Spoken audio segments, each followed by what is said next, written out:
When two black holes collide, they actually emit what we thought to be the loudest sound in the universe. The space roar is something that we only recently discovered in the year 2006, making our discovery 18 years old. For any celebrities with a lot of power and influence watching this video, this is a reminder that 18 is the age of consent. But though it may sound like the space roar is the loudest noise in the entire universe, there's actually one single sound that trumps two black holes kissing, and that's the sound of great personality. What happens when you take an anime game, a bird motif, and a fire lady with a perfect smile and smash them all together? You get record-breaking sales and a bunch of people who are horny for birds. If you're one of them, first off, I'm sorry for your loss, and second, welcome to my build guide for Changli. In today's video, I'm gonna go over everything. Hope this helps. My name is Braxophone, but you can call me Brax, and let's talk about Changli.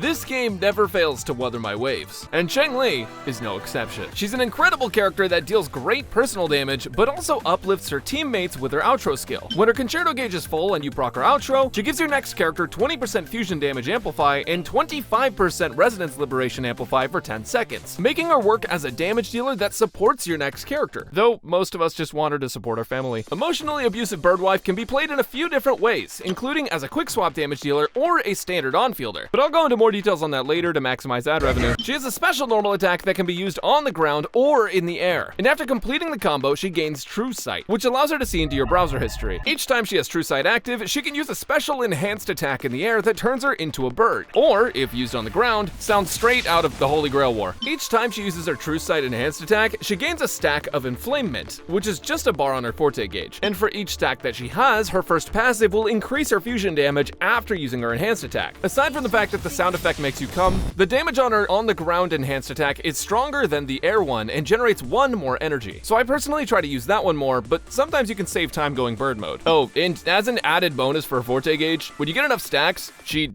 takes her clothes off. When you have a full forte gauge and you use a heavy attack, Changli discovers nuclear fission. This does huge damage to the enemy and the environment. With her second passive, it gives her a fusion damage bonus and ignores a portion of enemies' defenses. You should use this for swap cancels, since swapping back into Changli with an intro skill will automatically give her True Sight again, so that way you don't overcap. It is literally a rule in the game that you must use her Forte Circuit attack as you swap off the field. If you don't believe me, look up Changli Rule 34. Changli is also Wuthering Waves' second unofficial Devil May Cry crossover. At first we had the Virgil chair, and now we have Judgment Cut. Changli's skill can be used twice, and each time it gives her True Sight. So you want to make sure to use her enhanced basic attack before using her skill a second time. And the final thing that gives her forte gauge is her ultimate, or Resonance Liberation, which gives 4 stacks instantly and deals more damage than Kendrick did to Drake's career. I actually like to open up fights with her ultimate even before buffs, since it's such a high multiplier, followed up by her Forte Circuit swap cancel, and if you don't know what any of this means, then that's okay, just keep pressing your silly buttons, you're doing great. To recap, the 4 ways to gain forte gauge are 1. Finish an air or ground combo and use her enhanced basic attack. 2. Perform an intro skill, which gives you an enhanced basic attack. 3. Use a resonance skill, which gives you 1 stack of True Sight each, for 1 enhanced basic attack each. Or 4. Use her ultimate, which instantly gives you 4 stacks. I'll go into more details on rotations in the team section, but for now, just know that using her skill is a majority of her damage if you're using it often, especially since using her enhanced attacks counts as skill damage, and her ultimate is going to be her second biggest source of damage. When you're leveling her talents, prioritize her skill and Forte Circuit, then her ultimate, then basic attacks, and lastly, her intro skill.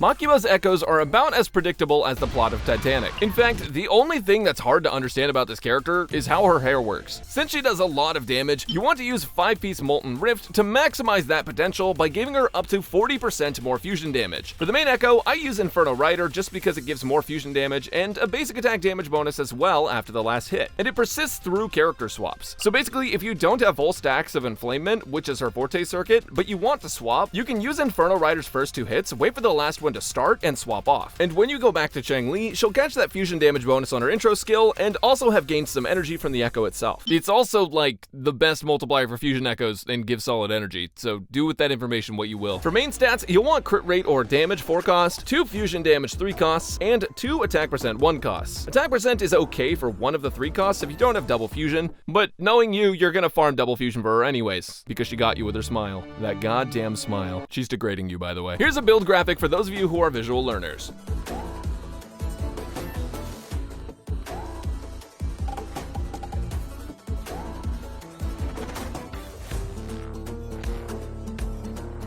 like many of you, I also am a visual learner. I actually wouldn't have known about Changli if it wasn't for this interactive map that shows me premium chests.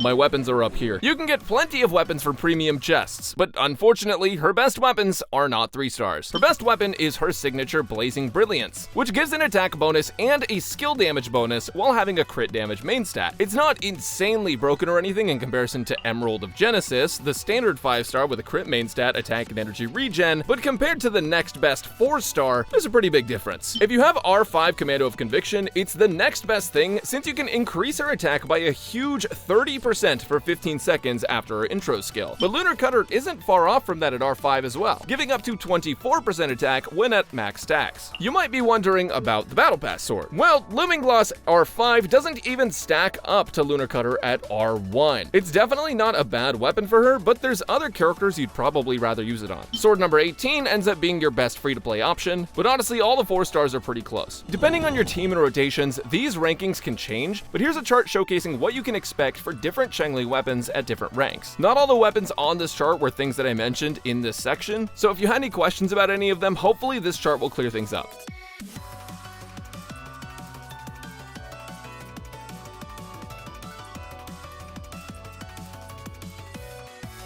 If they keep making characters like this, I think it's actually Rover for us. Anyways, Changli has quite a few synergies. Now, honestly, not the most in the game, and she's definitely a character that's going to improve more with more characters that come out. However, even right now, she's very strong, and I want to showcase some of the best characters that I've played with her and show you kind of what I do for her rotation. So let's get started. The first team that I want to showcase to you guys is actually Changli, Havoc, Rover, and Verena. And now, Verena is kind of a shoo-in for a lot of different characters. For example, you can also use Genshin here if you have a bunch of enemies that need to be grouped up in the Tower of Adversity. You could just throw her in there and she'll group everything up all at once. Or you can use Baishi here if you don't have access to Verena or to Genshin. But what makes this team so good is that you have so much burst in your swaps. Changli is a character that can be swapped in and out of field very frequently and actually can benefit your team a lot with damage as she's leaving and swap cancels. It'll save you a lot of time and help you output a lot of damage. Now, Havoc Rover can be played on field with her enhanced state, but she also does a lot of damage on her regular skill, and then going into her enhanced state and doing that skill also is great. And then her ultimate is also really, really strong. It's a really high damage nuke, and Dreamless after her ultimate is also sort of an AoE nuke. Changli also has lots of nukes, so you can basically swap between these characters, and I'll showcase this in a minute. First off, let me tell you guys about some of her other teams. Now, you can basically just replace Havoc Rover with Encore. This is the synergy that a lot of people were talking about being the best one, because Encore is one of the best DPS in the game,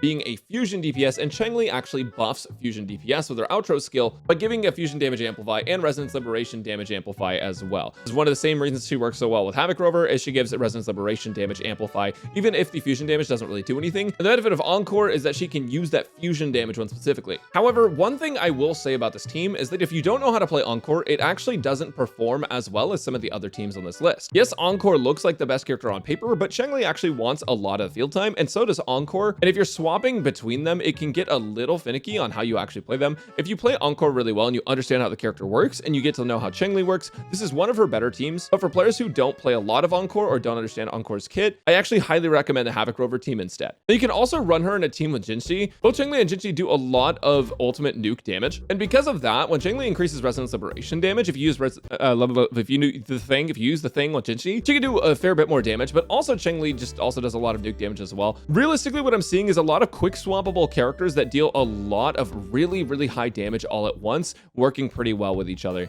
Now, this can also be Verena, and this can also be Genshin, but I'm just showing you that Baishi is an option. And overall, these two characters actually worked pretty well together. Now, I think we're at this weird point in Wuthering Waves where there's not a lot of like direct synergies with characters, and it's just best to run characters that both do a lot of damage and then interchange them, while some of them can take advantage of some of the buffs. And that's kind of what this team does. Now, I tried Mortifi. I found that the damage I dealt with this character overall was just not that insane. And Chichi can be a decent nuke character with her ultimate, but in general, it's just basically always going to be better to run Havoc Rover. And on top of that, you can also, unless you have like macros for Chichi or you know the tech, for the average player, Havoc Rover is going to be better. I also did a clear with Yang Yang, and she was also decent, mostly because she was battering Changli. But this was my number one, just felt the easiest to play, especially if you have skill issue. Like, it's so easy and forgiving to play this team and swap to the wrong character. Oh no, I'm on the wrong character. You just swap back, and it's like not a huge deal, and it doesn't do anything to you. Anyways, let me show you how this team works. So I'm not going to show you guys the full clear because honestly, I mean, there's like 1,000 full clear clips that are playing throughout this video, and also I don't really want to waste all that time, and I'm really bad at yapping for that long. So what I like to do with Changli is actually open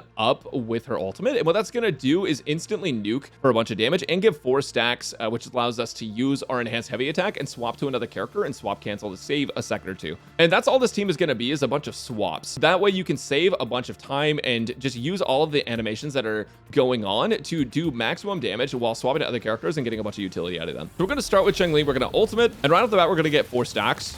We're going to use those and swap into Verena. We're going to try to dodge that guy. Proc Verena's outro skill. Swap back into Changli.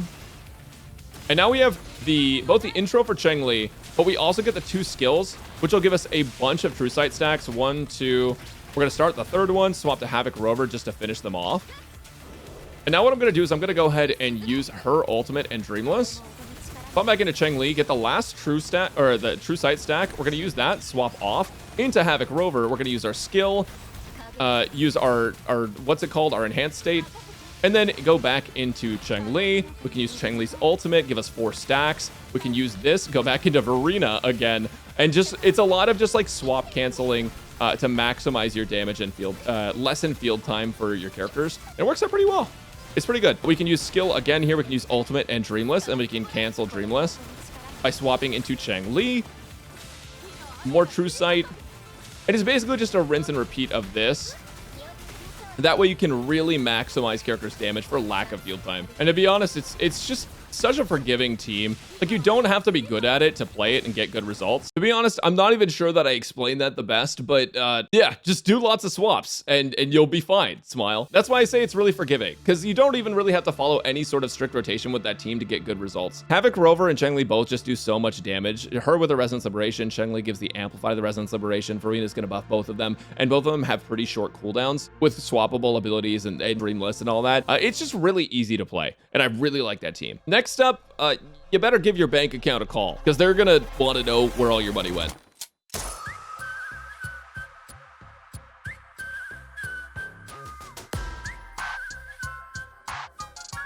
If you made it to this part in the video, you either are just enjoying the video or you're mentally ill, or both. You know what? Good for you. Changli might be my first ever completely maxed character in Wuthering Waves, if I wasn't free to play. But just maybe you want more copies of her or her weapon, and that's understandable. After all, they put her waves right where we want to Wuther. Her first sequence node increases her skill and all enhanced attack damage, and also increases resistance to interruption. It's honestly not a huge damage increase, but it helps. Her second sequence node makes inflamement stacks give her 25% crit rate for 8 seconds, which is a solid crit rate boost and means she'll basically always have it. Her S3 increases her ultimate damage by 80%, and S4 is a solid support ability that gives your whole team 20% attack for 30 seconds after she casts her intro skill. S5 though, this is where she actually starts getting decent bonuses. Her 4-stack heavy attack gets a 50% multiplier increase and a 50% damage increase, which really ups her damage output. And lastly, S6 gives her 40% more defense ignore on her skills, which also affects her enhanced attacks. The defense ignore also applies to her 4-stack heavy attack and her ultimate, which is another ridiculous power boost. Now, I know what you're thinking. Surely you're all thinking, wow, Brax, for around $1,000, S6 Changli sounds like such a steal. Look, I'm gonna be honest, she's fine at S0, and her S1 and S2 don't really add a ton of value compared to her last sequence nodes, so I wouldn't go for those. If anything, I'd grab her weapon so you can use your Emerald of Genesis on another character simultaneously, especially since her weapon is a massive upgrade from the 4-star weapons. Here's sort of an example of what to expect from sequence nodes.